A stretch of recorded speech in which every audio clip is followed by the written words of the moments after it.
Good morning students. Your next topic is respiration. We have done nutrition. Nutrition ਅਸੀਂ कर चुके हैं. So today we will do respiration. ठीक है? कहते nutrition you have done in the last section. In nutrition we take food. ठीक है? And that food is used in the cells. उस food ਨੂੰ cell use ਕਰਦੇ हैं so that we can get the energy for various life process.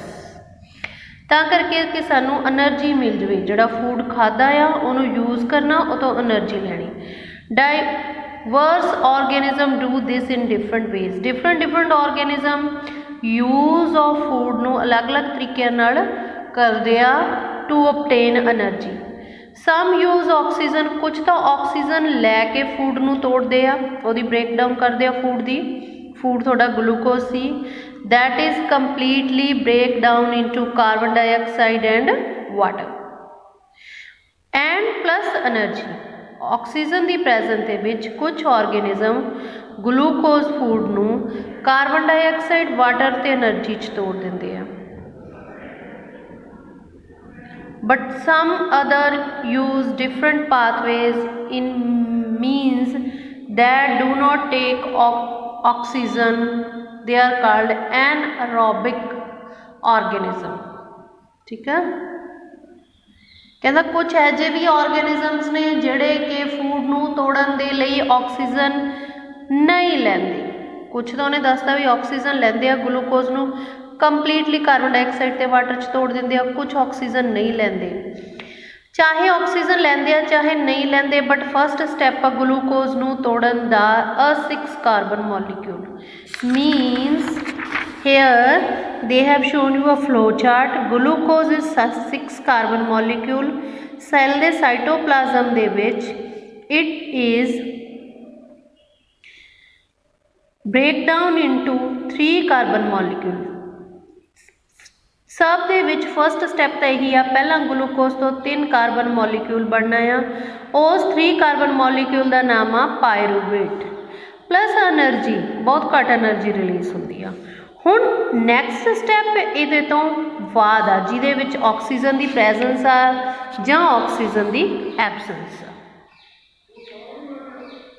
Further the pyruvate may be converted into ethanol and carbon dioxide.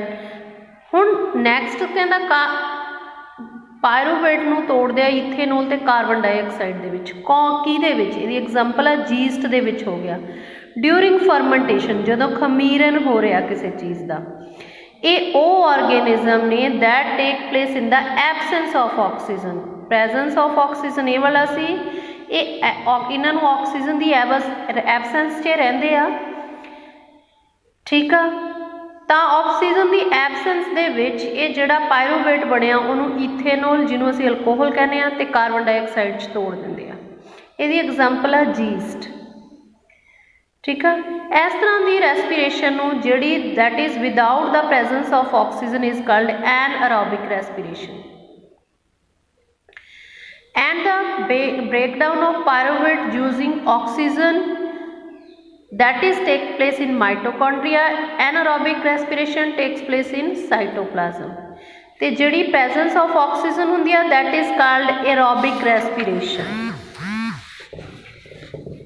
This process takes up 3 carbon pyruvate molecule to give rise to carbon dioxide and water.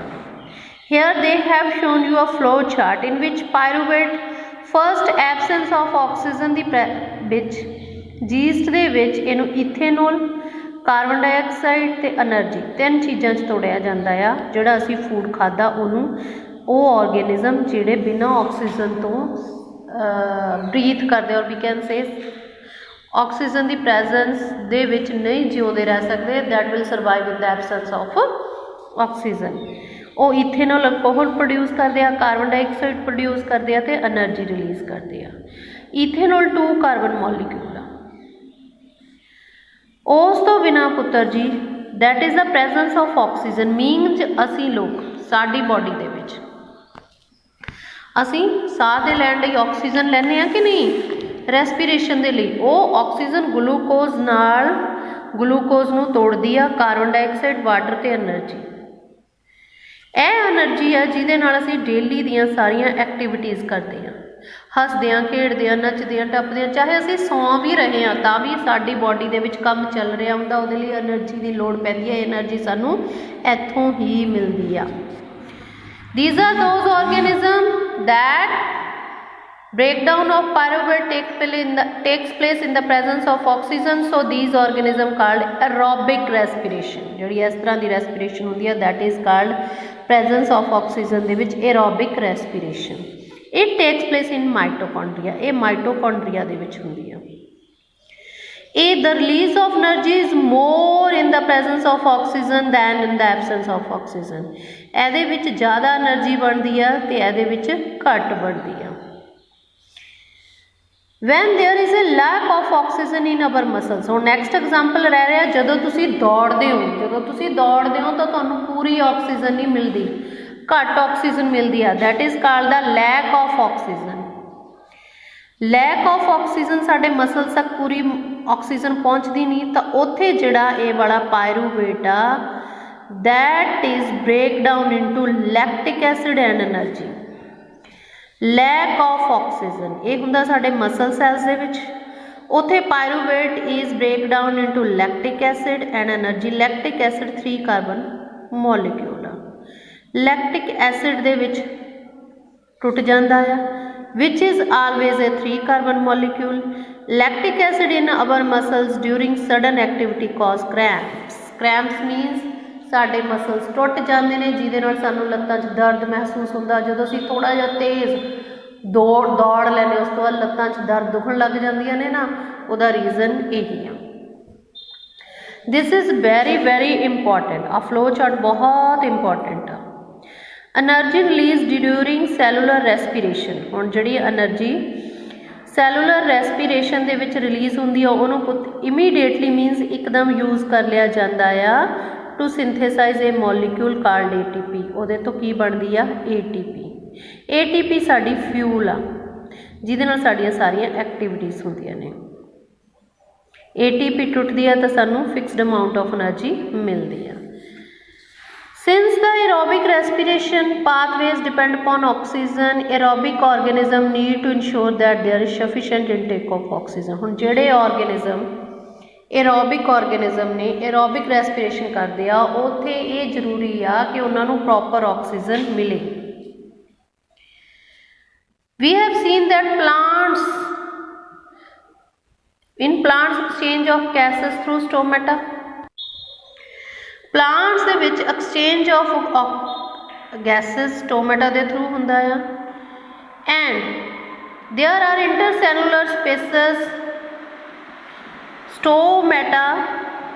Here I am showing you epidermis. This is your guard cell, this is your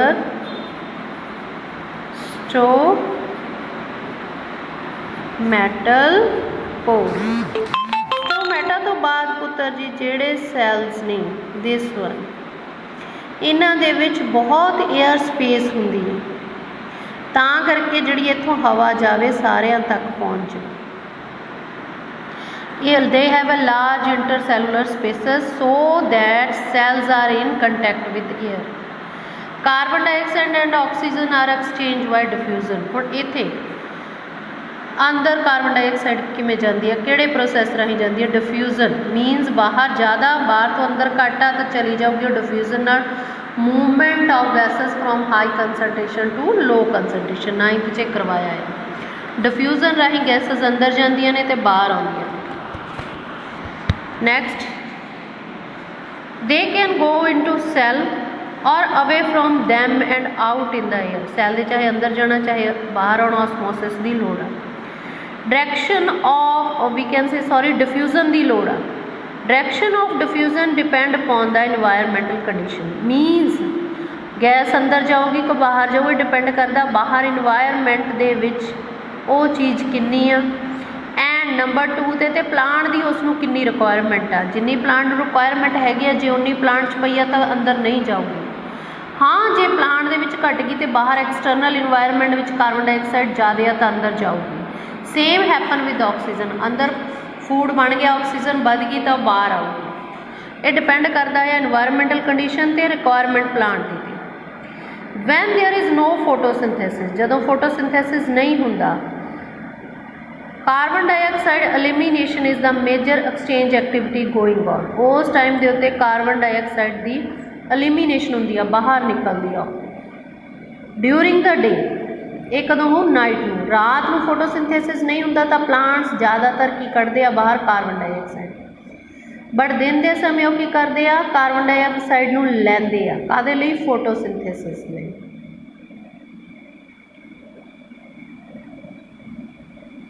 दिन के समय वो की release करते हैं oxygen, मीनस रात को plants carbon dioxide छड्डते हैं, दिन के समय वो कार्बन डाइऑक्साइड लैंदे आ ते ऑक्सीजन रिलीज़ करते हैं। तुसीं कदे बड़े बजुर्गों तो सुनिया हो, वो कहते होंदे आ कि रात नूं बोड़ दे या पिपल के दरख्त थले नहीं पैना चाहिए कि भूतां दिंदियां ने। भूतां की ने?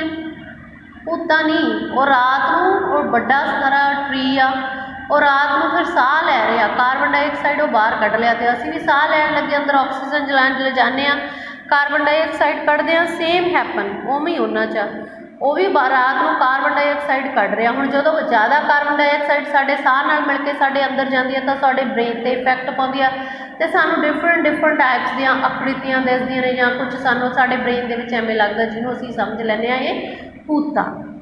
So this is all about your chapter